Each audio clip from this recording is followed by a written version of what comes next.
Hey guys, reka twongere tubasuze kandi tubahe ikaze kuri YouTube channel yacu.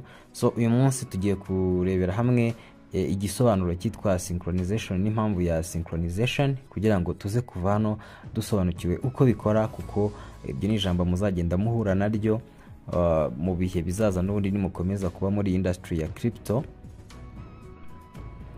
Okay, abantu bose rero bari barambuze kuri channel yacu, nagarutse. Channel nyine yari ifite akabazo ariko kakemutse, nagarutse.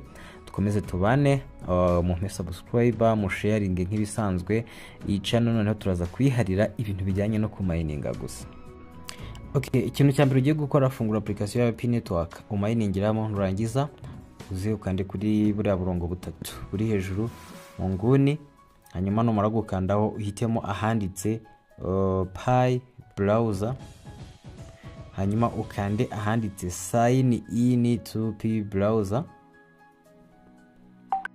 Okay, ako kanya uraza guhita bisanga muri Pi browser. Pi browser niho dusanga wallet, niho dusanga blockchain, niho dusanga development, KYC, hano tuhasanga nyine ama application agiye atandukanye menshi. So nugera muri Pi browser yawe uraza kureba iyi buto yanditseho KYC.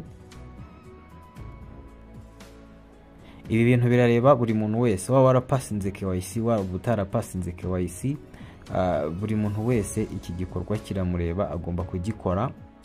Hanyuma numara kugira ahangaha uraza kureba buto yanditseho ngo let's go, ikandeho. Okay, I'm sorry, iyo ukanze kuri let's go ugiye mu bintu byo kuverifyinga nyine abantu, cyo kuverifyinga abantu, checking ibyangombwa byabo, ahubwo buto urahita ukandaho ni iyi ngiyi yanditseho ngo check my KYC application. Waba warakoze KYC, waba utarayikoze, urasabwa kubikora. Uraza guhinguka ahangaha rero niho uraza gusanga kakantu nababwiraga kitwa synchronization. Rero mbere yuko tugakora nibyo nababwiraga rero ngo mbere yuko nkomeza reka tubanze dusobanure cyangwa se dusobanukirwe ibi bintu bita synchronization.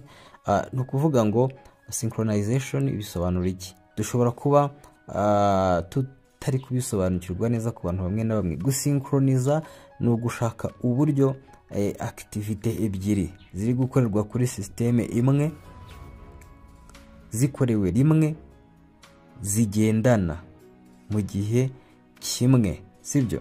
Urugero, ngo nimba weho ngiye nawe dufite, kananga urugero kugira ngo byumvikane.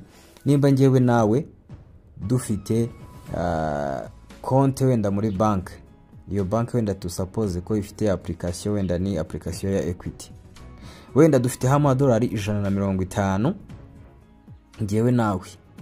Urumva wowe ufite application nanjye mfite application kandi dufite konti imwe. At the same time, cyangwa se mu gihe kimwe, ninza kureba kuri iyo konti nawe ukajya kuyirebaho, twese turaza gusanga dufiteho wenda tuvuge $150. Hanyuma reka duhite twibaza ko ngiyewe mise nyabikura nawe ukayabikura at the same time cyangwa se igihe kimwe.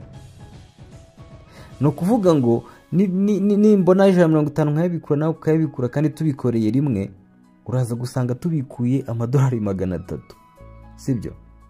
Rero iyo nta synchronization irimo, iyo systeme nyine iba ifite ikibazo.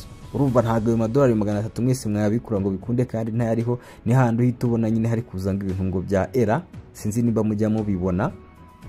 Okay, hanyuma systeme riri synchronize ni igihe ngiyewe mbikuye, hanyuma yeho wasaba kubikura bakaguhorudinga hagahe gato, nyuma wagaruka kubikura ugasanga ariho balance y'amafaranga make. Urugero, nimba kuri ya konti nge nawe duhuriyeho twese turi kubona dufite $150, ngiye nkaba nshaka kubikura 100, nawe ukaba ushaka kubikura 100. Uri kumva? Umwe watanze undi arabikura, undi bamuhorudinge, hanyuma nyuma y'akanya wa undi najya kubikura asange hariho balance y'amafaranga runaka, wenda $50 mu gihe undi araba yakuyeho 100. So icyo gihe nta kintu bita era kiri buze mu, kubera ko data cyangwa se amakuru dufite ari synchronize, arahura kandi aragendana. Sinzi nimba ako karojike mukumvise neza.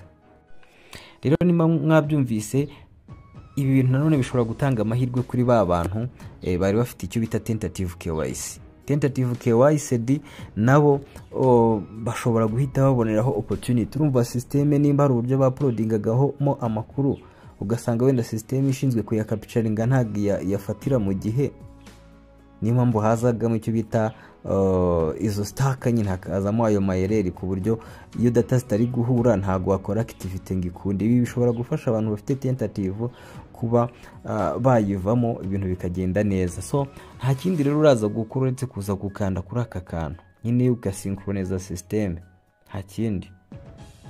Hanyuma ibyo nubirangiza baraza kubwira ko synchronization yawe yabaye sent. Ahangaha uraba ubirangije. Waba warakoze KYC cyangwa utarayikoze, aka ni akantu usabwa gukora. Rero reka nsoze iyi video bwira ushobora kuba uri mushyashya utazi ibintu bya crypto, nta n'amakuru ubifiteho. Crypto turamayininga, tugatradinga, tukanashora.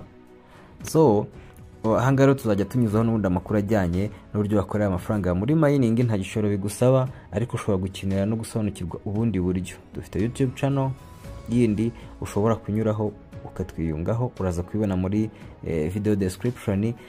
Dufite na Telegram nayo uraza kuyibona kuri iyo channel. Jyaho naho tuzajya tunyuzaho ama opportunity ashobora kugufasha kubona n'andi makuru kandi yagenda gufasha n'ubundi gutera imbere muri ibintu bya crypto. Murakoze cyane rero, Imana ibahe umugisha naho muri video y'ubutaha.